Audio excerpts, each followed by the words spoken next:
medieval RPG genre has long since been dominated by fantasy worlds filled with dragons and magic. But in 2018, Warhorse Studios challenged that norm with Kingdom Come Deliverance, a gritty realistic journey into 15th century Bohemia.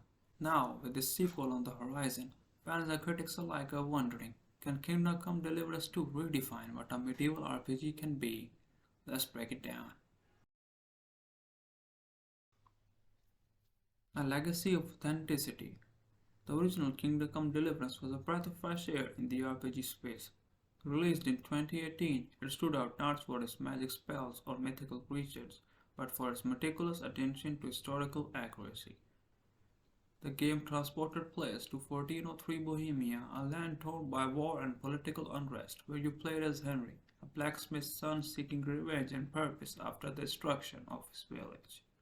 What set this game apart was its dedication to authenticity. The combat system was rooted in real-life medieval martial arts requiring precision and skill.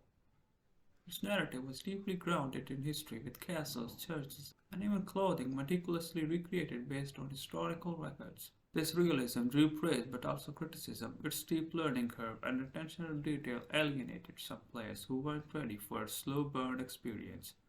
But despite its niche appeal, Kingdom Come Deliverance became a sleeper hit, selling over 5 million copies and establishing Warhorse Studios as a major player in the RPG space. What's new in the sequel? With Kingdom Come Deliverance 2, Warhorse Studios ain't just building a sequel, they're aiming to build on their legacy.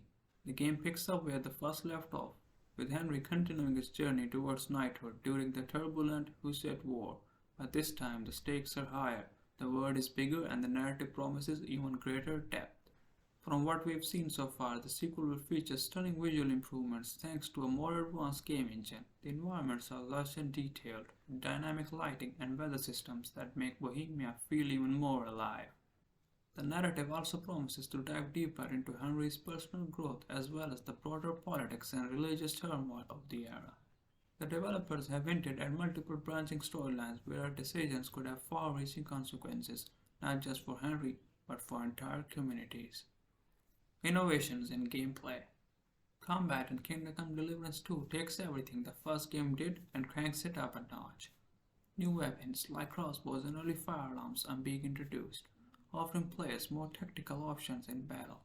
But don't expect an easy ride. These weapons come with their own learning curves, from reloading times to aiming mechanics. In addition to weapons, the game is refining its already intricate melee systems.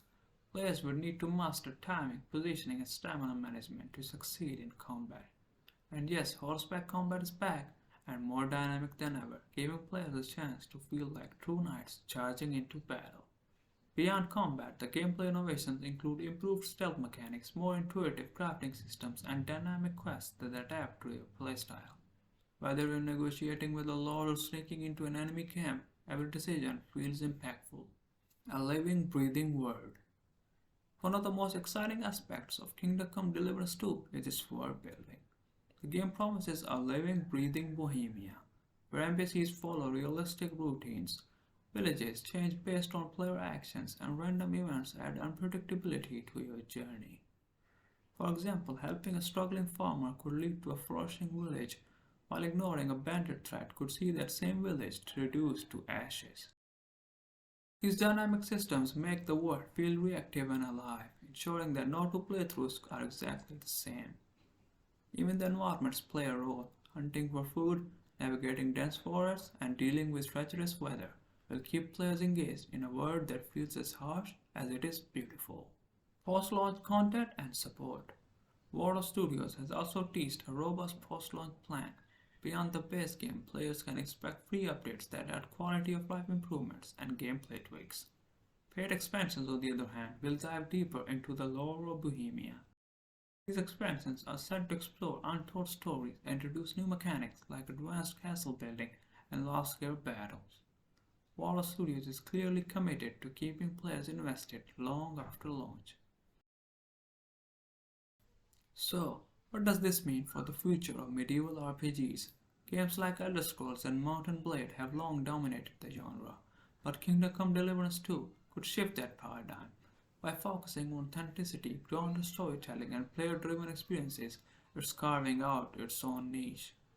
The question now is whether it can strike a perfect balance between staying true to its roots and appealing to a broader audience. We'll find out on February 4, 2025. But if it succeeds, it might just redefine what we expect from medieval RPGs going forward. But are you ready to dive deep into medieval Bohemia? Can Kingdom Come Deliverance II live up to the hype and redefine the RPG genre? Let us know your thoughts in the comments down below. And also don't forget to like, subscribe and hit that bell icon for more in-depth gaming insights. Thanks for watching. Until next time, stay silver.